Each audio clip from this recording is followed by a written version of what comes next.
Believing, track 6 from the other one by Babymetal. I really want to talk about this song because I get the feeling this is one of those songs that people might just think, oh, it's just an album track. Maybe it's just filler, maybe just one of those songs between the singles. I think not. I have a lot to unpack on this one. Let's get into it. Track 6, Believing, and let's go.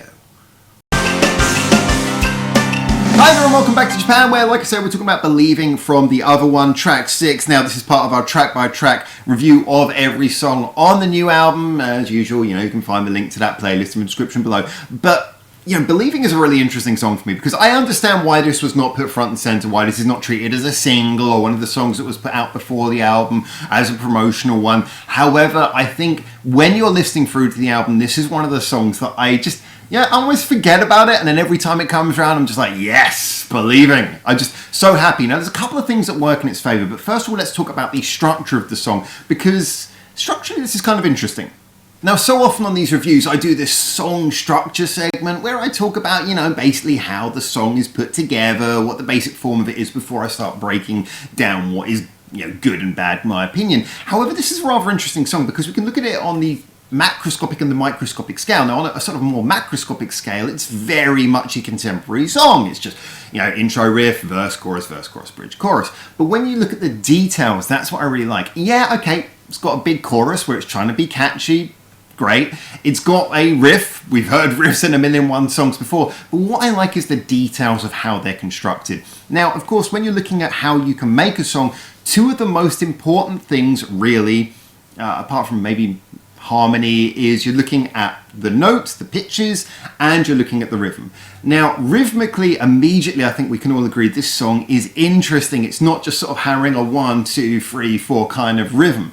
And I think that's particularly interesting because, of course, the two songs before it, Maya and Time Wave, which I had very different opinions about those two songs, but both of them are pretty much rooted in a very solid sort of rhythm. This has a much more stop-start, sort of trippy rhythm to it, which I really enjoy. I like the fact that the rhythm is kind of feeling unsettled, but at the same time, it doesn't sound messy. It's on that sort of restless feeling, but not to the point that it's throwing you off or feeling like it's not going anywhere. It feels like it's sort of charging along, but in a very sort of interesting and slightly, like I say, trippy kind of way. And then when we're looking at the actual choice of notes, I know it seems such a rude, the notes, yeah, that's writing, yeah. But, when we're looking at the notes, again, the riff, so many guitar riffs, I hate to say it, the ones that I find really boring, and you get a lot of this, unfortunately, with a lot of metal bands, is the ones where it's kind of rooted in just repeating a sort of like, repeating a certain line of twiddling notes, or you're always coming back to the open note. Apologies, these are slightly guitar terms, but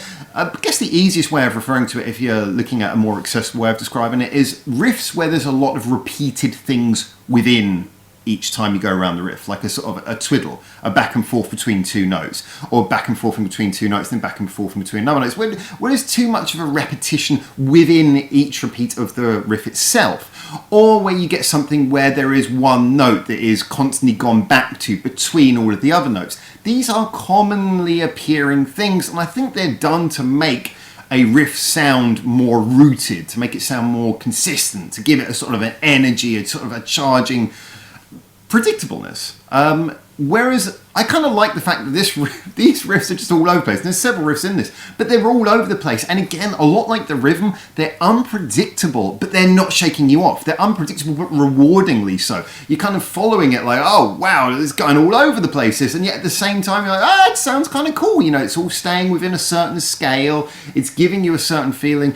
We could get into a note-by-note breakdown, but I don't think that would really help. I think it's more, over than anything else, it's just that final effect, that they're trying to go for notes that don't sound like the predictable one that comes next. They're trying to go for rhythms that don't sound, this is predictably the beat that you expect to appear at this point in the rhythm. They're trying to make everything a little bit trippy and unpredictable, but at the same time being knowing enough to not allow it to become messy as a result.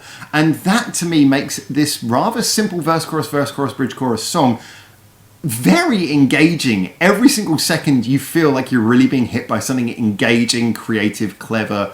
I really like that. And we must come back around to the chorus quickly and mention that as well. I briefly alluded to it earlier, but I do think this is actually quite an interesting point because the chorus itself, again, it does something similar to what Maya did in that we're getting kind of like a lot of the chaos in the verse, and in the chorus we break down to a much more halftime kind of rhythm, and we have the big anthemic chorus. I did think here what was kind of nice, again, a lot like with the riff in the verses, the chorus, the melody, there's a lot of range in it. It goes down from some lower notes up to some higher notes. And again, this is a nice opportunity to work Sue's voice, give her something to do with that power of those lungs. And she does it well.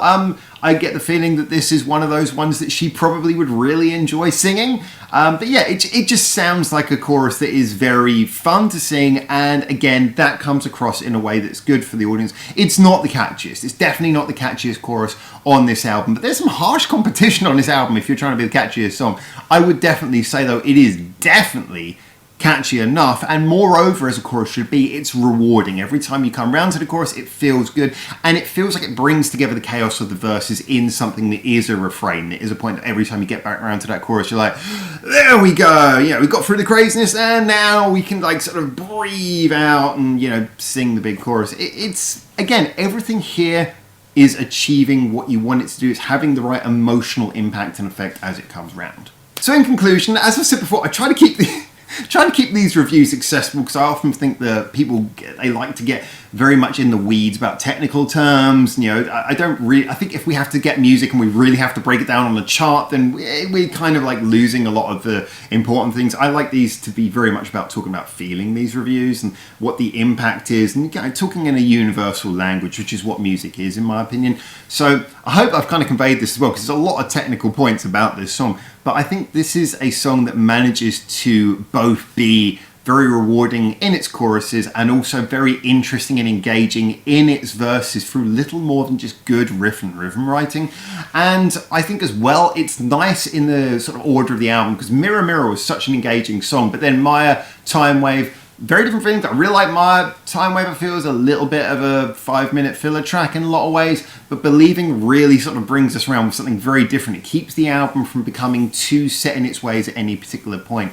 And that, for me, is a sign, again, that the album progresses very well. And, of course, that brings us on to Metalism, all capitals, that I know a lot of people have a lot to say about. So, I guess I'll have to give my review of that next, won't I? As usual, you can subscribe to this channel if you want to hear that, or you can follow the link in the description below. If I've already posted the video, then you'll be able to find it. It'll be in the little playlist thing. But anyway, as always, get in the comments, tell me what you think, and until I hopefully see you very soon in Japan for the next one of these. For now, ciao, ciao.